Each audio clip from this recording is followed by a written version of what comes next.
상쾌한 아침 원주에서 출발합니다.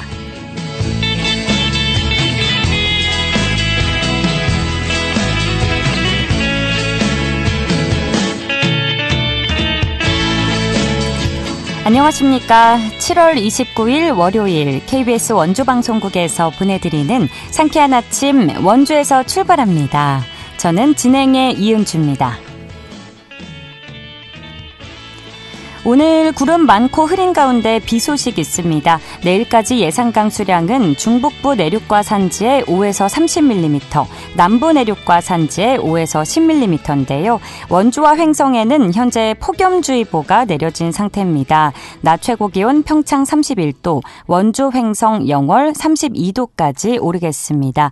전국 대부분 지역에서 최고 체감온도가 35도 내외로 올라 매우 무덥겠고 열대야 현상이 나타나겠습니다. 무더위에 건강관리 잘 해주시기 바랍니다. 오늘 준비한 소식입니다. 정부가 유아교육과 보육체계를 일원화하는 유보통합 실행계획안을 발표하고 영유아 시범학교 운영에 들어간 가운데 교육당국이 구체적인 내용을 안내하지 않아 전국 교직원 노동조합이 반발하고 나섰습니다. 자세한 내용 알아보고요. 원주문화재단이 2024 원주 댄싱 카니발 경연 창갑팀을 모집합니다. 리포터 현장에서 소개해드리겠습니다. 또 영월 주천면 지역사회보장협의체가 주민참여형 마을복지 실현을 위해 황혼의 한밭꽃 빛나는 우리 사업을 운영하는데요. 이 소식 끝으로 알아보죠. 7월 29일 월요일 상쾌한 아침 원주에서 출발합니다.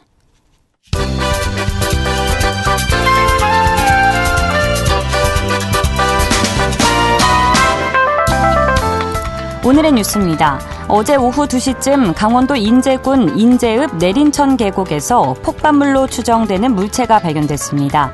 이 물체는 부식된 수류탄으로 추정되는데요. 119 구조대와 경찰은 현장을 통제한 뒤 발견된 물체를 군부대에 인계했습니다. 강원도청 소속 김우민 선수가 2024 파리올림픽 남자 자유형 400m 종목에서 동메달을 차지했습니다. 김우민은 어제 열린 남자 자유형 400m 경기에서 3분 42초 50을 기록하며 3위에 올랐습니다. 한국 수영 선수가 올림픽에서 메달을 딴 건 2012년 런던 대회 박태환 선수 이후 12년 만입니다. 강원특별자치도 소방본부는 2021년부터 지난해까지 3년 동안 장마철 기간인 6월부터 8월 사이에 발생한 화재가 모두 1,094건이라고 밝혔습니다. 이 기간 화재에 따른 인명피해는 모두 120여 명, 재산 피해는 270억여 원이었습니다.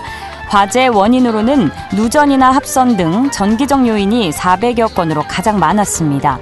소방당국은 비닐하우스나 농막의 경우 많은 비가 내릴 때 누전이나 합선 위험이 크다며 침수 위험 여부를 점검해야 한다고 당부했습니다. 오늘의 뉴스였습니다.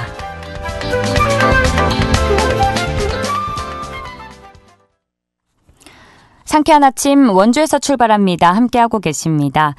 정부가 지난달 유아교육과 보육체계를 일원화하는 유보통합 실행계획안을 발표함에 따라 올해 9월부터 영유아 시범학교 운영이 실시되는데요.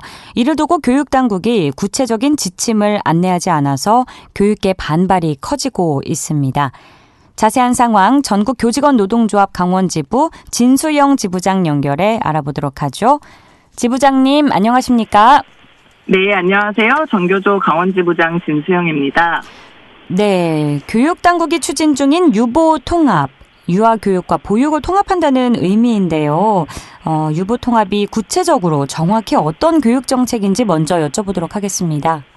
네, 유보통합은 윤석열 정부의 국정과제 중 하나입니다. 저출생 위기에 대응하고 질 높은 교육과 보육 환경을 조성하기 위해서 말씀하셨듯이 유아교육과 보육, 즉 그것을 담당하는 기관인 유치원하고 어린이집을 통합하겠다라는 정책인데요. 예. 현재 어린이집은 보건복지부가 담당을 하고 있었고 유치원은 교육부가 담당을 하고 있었는데요. 유보통합을 추진하기 위해서 교육부로 일원화하는 정부 조직법이 통과되었고 현재는 보건복지부 그 보육 업무를 담당했던 인력들이 교육부로 넘어와서요. 영유아 정책국이 신설돼서 추진을 하고 있습니다. 한마디로 유치원과 어린이집 기관을 통합하는 정책입니다. 그러니까 이제 담당 기관이 교육부와 보건복지부로 이원화되어 있었는데 이걸 일원화했고 그래서 영유아 정책국을 신설했다는 말씀이실까요? 예, 맞습니다. 그렇군요. 이러한 유보통합 정책에 대해서 전국 유치원과 초등학교 교사들의 반발이 거세지고 있는데요. 겉으로 보면 이제 담당 기관을 일원화해서 일 처리도 빨라질 것 같고 좋아 보이는 정책인데 이 교육 당국의 정책 추진 방식과 내용에 문제점이 많다고 들었습니다. 어떤 부분이 가장 문제가 되고 있습니까? 네, 세 가지 문제점을 말씀드리려고 하는데요. 예. 가장 근본적으로 말씀을 드리면 유치원은 초중고처럼 하나의 학교급입니다. 그래서 교육을 담당하는 학교이고 현재 유치원에서 담당하고 있는 사실 방과 후단 돌봄은 유아교육의 영역은 아니고 돌봄의 영역인데요. 초등학교 늘봄 정책처럼 유보통합도 사실은 유치원은 교육기관인데 거기가 마치 이제 돌봄이나 보육기관화가 되는 것을 사실 가장 우려하고 있습니다. 문제점으로 간단하게 세 가지 말씀드리면 첫 번째는 사실 0에서 2세 아이들은 영아들은 양육자와 애착 관계를 형성하고 세심한 돌봄이 필요한 연령입니다. 그리고 3에서 5세는 초등학교를 가기 전에 교육을 하는 학교라는 차이가 있는데요. 네. 이렇게 발달에 따라서 필요한 것들, 요구가 달라서 각각의 특성에 맞는 환경이 제공이 되어야 되는데 이런 차이를 무시하고 통합하는 점들이 좀 가장 우려스럽습니다. 실제로 연령에 따라서 낮은 연령은 보호자들이 어린이집을 선호하고 높은 연령은 유치원을 선호하고 있습니다. 그 영유아 보육 추진단에서 진행했던 설문에서도 학부모의 한 70% 정도가 이렇게 기관을 통합하는 걸 반대하고 있다라고 하는데요. 이게 첫 번째 이유고 두 번째는 지금 기관이 다르듯이 어린이집 유치원 교사의 자격이 다릅니다. 어린이집은 학점은행제나 온라인 등을 통해서도 보육교사 자격증을 취득을 할 수가 있고 유치원은 아시다시피 대학에서 유아교육과를 졸업해서 교원 자격증을 취득해야만 유치원 교사를 할 수가 있습니다. 예. 그런데 이거를 교사 자격과 교사를 길러내는 과정이 다른데 이걸 통합하면서 유아교육의 질이 전문성이 훼손이 되는 것이 아니냐 이런 우려가 있고요. 사실은 세 번째는 지금 영유아 교육은 안타깝게 공공의 영역보다는 민간의 영역이 한 80% 정도로 압도적으로 높습니다. 유치원도 국립, 공립, 사립으로 세 가지로 나뉘어져 있고요. 어린이집은 국공립, 사회복지법인, 법인 및 단체, 민간, 가정, 협동조합, 직장 어린이집 등 유형이 굉장히 복잡합니다.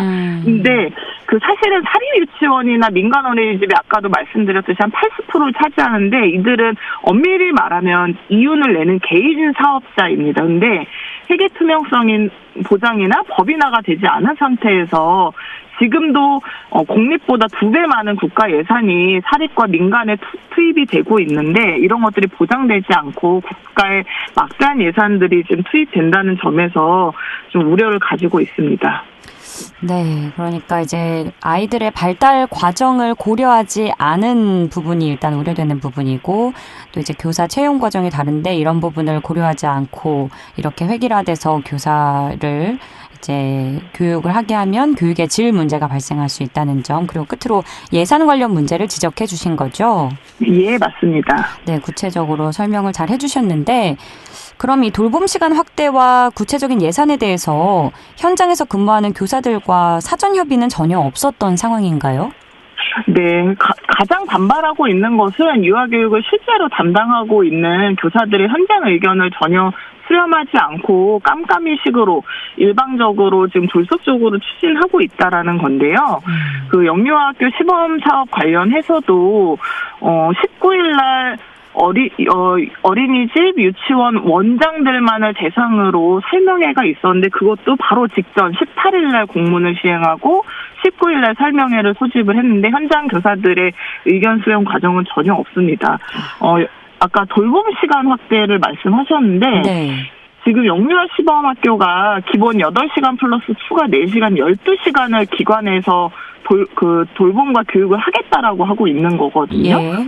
근데 아까 앞서 말했듯 0, 2세, 3, 5세가 애착관계 형성하고 가정에서의 역할이 굉장히 양육자와 애착관계와 시간을 보내는 게 굉장히 중요한데 그렇죠. 사실은 그러면 12시간이라는 거는 아침 7시에 기관에 맡긴 아이를 저녁 7시까지 돌봄을 기관에서 한다라는 건데 아이들의 발달에 굉장히 부정적인 영향을 준다는 거에서 좀 걱정을 하고 있습니다.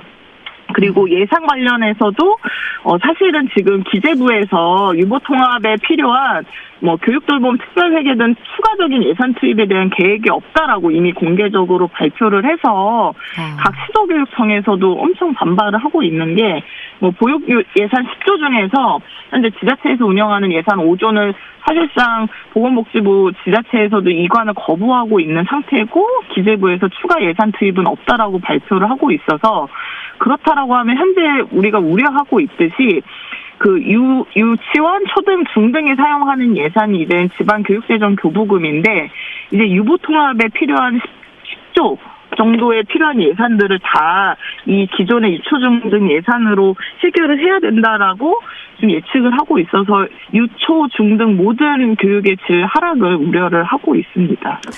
네, 그럼 결국 돌봄 시간 관련 부분이나 예산 부분에 있어서 현장 교사들의 의견은 전혀 수렴하지 않은 상황인 것 같은데 네. 도교육청에서는 추후에 시범학교 운영 내용에 대해서 다시 안내하겠다면서 이제 교육부와 전국 시도교육청이 소통을 해서 내용을 정리 중이라는 입장을 밝혔는데요. 이에 대해서는 어떤 입장이신가요? 네. 사실은 이게 22년 5월에 윤석열 정부가 유보통합을 국정과제로 설정하고 작년 1월에 유보통합 추진 방안을 처음 발표를 합니다. 그래서 유보통합 추진단이 출범을 하고 작년 1년 동안 각 시도교육청이 선도교육청으로 이런 시범사업들을 운영을 해봤고요.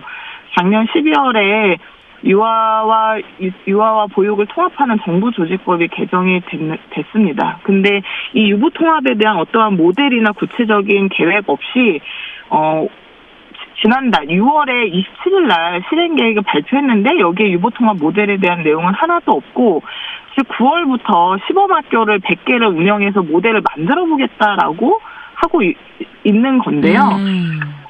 아까 말씀드렸던 19일 날 도교육청 설명회에서도 어린이집 유치원 원장 선생님들이 많이 참가해서 질문이 굉장히 많았습니다. 근데 네. 교육청에서는 질의응답 시간에 쏟아지는 질문에도 하나도 제대로 된 답변을 하지를 못했습니다.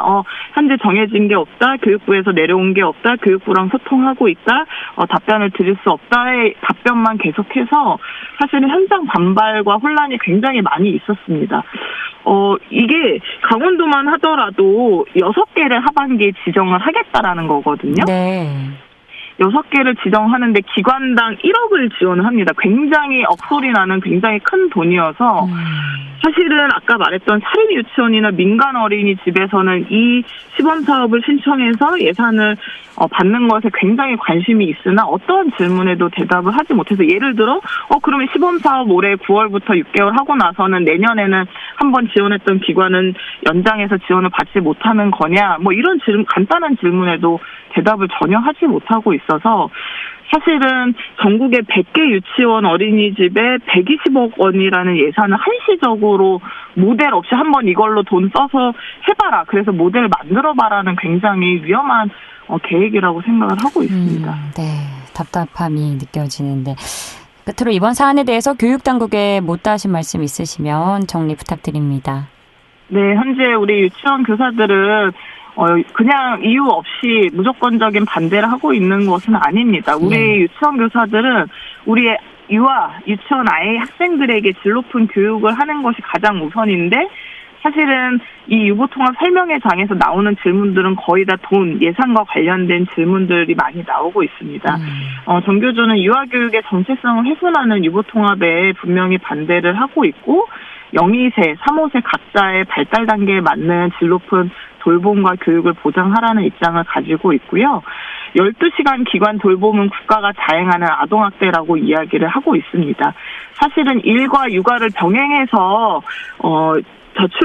저출생을 막아보자 이런 건데요. 사실은 부모들이 아이들을 맘 놓고 기를 수 있도록 노동 시간을 단축해주고 육아휴직 등의 각종 보장 제도들을 잘 마련을 해야 되는데 12시간 기관에서 우리 0부터 5세까지 아이들을 돌보겠다라는 것은 정말 잘못된 정책이고요.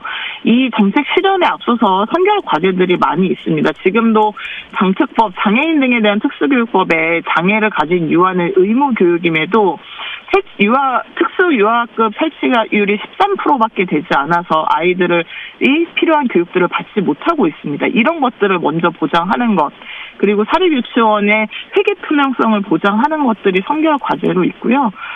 이런 이유로 정교조는 유보통합에 현재 반대를 하고 있고, 우리 아이들에게 지금 어떠한 것이 필요한지 전 사회적으로 같이 고민해 주시고 현장 교사들 의견 수렴을 했으면 좋겠습니다.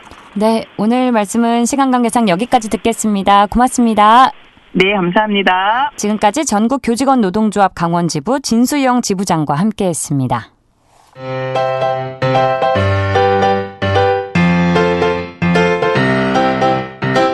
KBS 원주방송국이 유튜브 다시 듣기 서비스를 실시합니다. 매일 아침 강원 영서남부권의 뉴스와 정보를 전해드리는 상쾌한 아침 원주에서 출발합니다는 KBS 원주라디오 유튜브 채널을 통해 다시 들을 수 있습니다.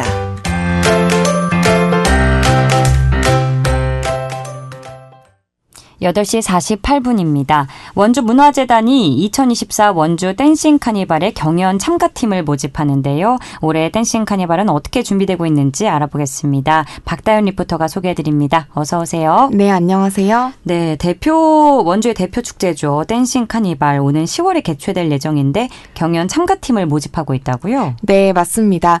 원주 댄싱 카니발은 댄스를 주제로 시민이 직접 기획부터 무대에 오르기까지 단계별로 참여할 수 있는 구조를 마련한 시민 주도형 축제인데요. 매년 국내외 많은 팀들이 개성 있는 무대를 펼치고 있습니다. 올해는 K-팝 댄스, 프리 댄스, 온라인 등 3개 종목으로 경연 분야를 세분화했는데요. 이 K-팝 댄스 분야는 K-팝 댄싱의 모든 장르를 포함한 5분 이내 퍼포먼스로 겨루게 되고, 프리 댄스는 장르 구분 없이 5분 이내 퍼포먼스를 통해서 본선 경연에 진출할 팀을 선발할 예정입니다. 마지막 온라인 종목은 해외팀만 참가할 수 있는 랜덤 플레이 부문과 또 해외 국내 팀 모두 참가할 수 있는 K-팝 챌린지 부문으로 구분하는데요. 랜덤 플레이는 주어진 K-팝 20곡 중 4곡 이상을 선정해서 안무를 추는 영상을 제작해 신청하면 되고요. 챌린지 부분은 K-팝 음악에 맞춰서 30초 이내 쇼폼 영상을 경연을 하게 됩니다. 자세한 내용 원주문화재단 김관수 총감독 이야기 들어봤습니다. 원주 댄싱 카니발은 2011년부터 시작을 했습니다. 그래서 횟수로는 14년 차고요. 코로나로 1년을 쉬어서 올해가 13회차가 됩니다. 시민들이 참여해서 모든 장르의 댄스를 경연으로 선보이는 그런 카니발이죠. 쉽게 비유를 하면 브라질 리오 카니발과 같은 성격으로 그렇게 출발을 했습니다. 10여 년 동안 정말 시민들의 적극적인 참여 그리고 적극적인 사랑을 받아오면서 성장을 해왔는데요. 그래서 원주에 지금은 원주를 대표하는 그런 축제로 자리매김돼 있습니다. 올해는 경쟁 분야를 대폭 확대했습니다. 작년에는 12개 팀을 수상을 했는데요. 올해는 크게 늘어나서 45개 팀이 수상을 받게 됩니다. 그만큼 참여의 폭도 넓어지고 그리고 수상을 받을 확률도 아주 높아질 거죠. 그래서 많은 팀들이 참여하면 조금 더 좋은 기회가 있지 않을까 이렇게 생각을 하고 있습니다. 올해 댄싱 카니발에서 이전과 달라지는 점이 있다면 어떤 것들이 있을까요? 네, 앞서 말씀드렸다시피 공연 분야가 세분화됐다는 점이 가장 크게 달라지는 점이라고 할 수 있는데요. 네. 올해는 특별히 전체 상금이 1억 원입니다. 와. 또 댄싱 카니발 축제 기간 동안 월드 오브 댄스의 파이널 우승팀, 1밀리언 댄스 스튜디오의 리더인 리아킴, 또 스트리트 맨 캐릭터, 스맨파라고 하죠. 강한 인상을 주었던 앰비셔스, 그리고 프라임 킹즈 등 각 춤 분야에서 실력자들이 공연을 선보일 계획입니다. 이전에는 시민들의 춤 경연에서 그쳤다면 올해에는 세계 최고의 팀들과 시민팀들이 함께 한 무대에 서는 카니발이 될 것 같습니다. 네, 이미 춤으로 유명한 분들도 나오는 것 같은데 댄싱 카니발에 참가하고 싶은 분들은 어떻게 신청하면 될까요? 네, 우선 K-팝 댄스와 프리댄스 모집은 내달 23일까지 접수를 받고요. 현재 진행 중입니다. 또 온라인 부문은 9월 10일까지 받을 예정인데요. 원주 댄싱 카니발 홈페이지에서 신청서를 내려받아 작성한 후에 종목별 제출 서류와 함께 이메일로 신청하거나 방문해서 접수하면 되는데요.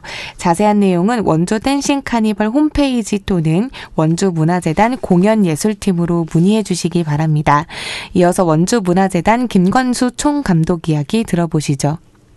이 실시간으로 해외 K-팝 댄스 팬들과 함께하는 축제라는 점에서 큰 기대를 걸고 있습니다. 해외 초청팀도 세계에서 가장 유명한 댄스 대회인 월드 오브 댄스의 파이널 우승팀이 원주를 방문하게 됩니다. 아마 명실상부한 세계 최고의 댄스팀 공연이 펼쳐질 거라고 저희들은 기대를 하고 있습니다. 한국에서 참여하는 팀도 1밀리언 댄스 스튜디오, 그 명성은 최고라고 말할 수 있습니다. 리더인 리아킴이 직접 방문을 하게 됐고요. 그래서 스페셜 무대를 꾸미기도 하고 심사위원으로도 참여하게 됩니다.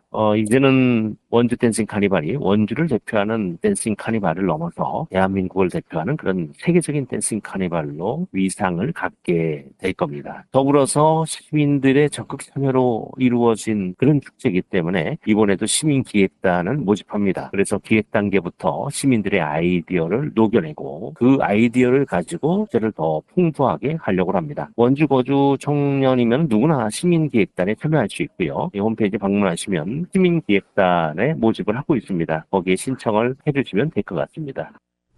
오는 10월에 개최될 원주 댄싱 카니발 축제에서 댄스 경연팀을 모집한다는 소식 잘 들었습니다. 많은 분들이 참여를 해서 더 다채로운 축제가 됐으면 좋겠네요. 네, 올해는 모든 경연에서 컬러 가산점을 부여합니다. 네. 그래서 의상뿐만 아니라 페이스 페인팅도 점수에 들어가게 되는데요.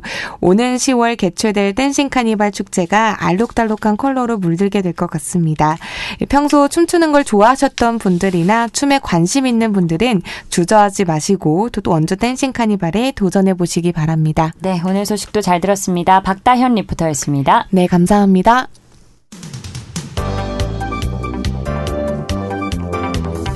생생한 현장, 유익한 생활 정보를 전해드리겠습니다.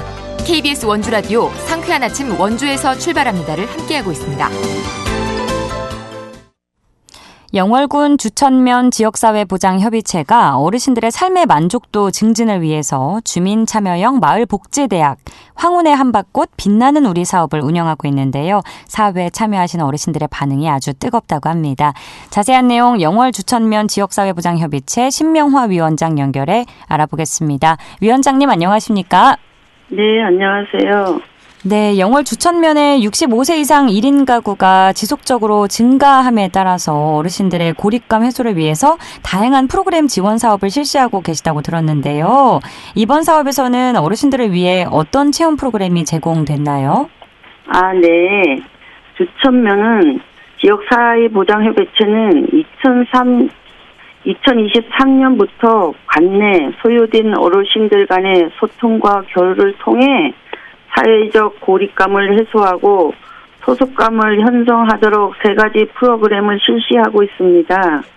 첫째, 주천통합보건소의 협조로 건강 증진 프로그램을 운영하고 교육 프로그램의 내용으로는 고혈압, 당뇨관리, 건강교육을 통한 건강상담 및 건강정보를 제공하는 등 자기 혈압, 혈당 알기, 1:1 건강상담을 운영해 큰 호응을 얻었습니다. 둘째, 전문 강사를 섭외하여 다양한 취미활동 프로그램으로 행복한 공예 체험, 부엉이 풍경이나 원목, 냄비 받침대 등 간단하면서 세련된 소품 만들기를 도전해 볼 수 있는 시간을 가졌습니다. 셋째, 문화활동 프로그램으로 하하하 웃음 치료 사업을 진행하여 지역 어르신들의 웃음을 되찾아주는 시간을 가졌습니다. 그렇군요. 어떤 지역 의제를 어르신들이 제시해 주셨나요? 이제 재미있는 쪽으로 이제 해달라 해서 저희가 이제 시간을 이제 내서 주천면 주민 200명을 대상으로 3주간 마을복지 조역 의제 도출을 위한 주민 욕구 조사를 실시하였고, 조사를 통하여 지역 주민들이 생각하는 우선시되는 주민 욕구가 무엇인지 확인할 수 있었고, 이를 바탕으로 민간이 협력하여 마을복지 계획을 수립하게 되었어요. 네. 사업에 참여하신 어르신들 반응이 좋았다고 들었는데 홀로 거주하는 어르신들은 이 생활에 있어 어떤 불편을 주로 호소하시나요? 네, 홀로 적절하게 생활하며 자치 우울감이나 무기력이 빠지기 쉬운 어르신들이 흥미롭고 즐기며 참여할 수 있도록 프로그램이 마련되어 어르신들의 큰 호응을 얻었고, 프로그램을 운영 성과가 소문이 나면서 경로당을 찾는 어르신들이 늘고 있어요. 어르신들도 그동안 경로당에 모임하게 시간을 보냈는데 새로운 활력을 얻고 있다며 즐거워했어요. 그러셨군요. 앞으로 지역 어르신들의 고립감 해소를 위해서 또 많은 사업들 진행해 나가주시길 부탁드리고요. 오늘은 시간 관계상 여기까지 듣겠습니다. 고맙습니다. 네. 지금까지 영월 주천면 지역사회보장협의체 신명화 위원장과 이야기 나눴습니다. 7월 29일 월요일에 전해드린 상쾌한 아침 원주에서 출발합니다. 오늘 순서는 여기까지입니다. 저는 내일 아침 8시 30분에 다시 찾아뵙죠. 이은주였습니다. 좋은 하루 보내세요.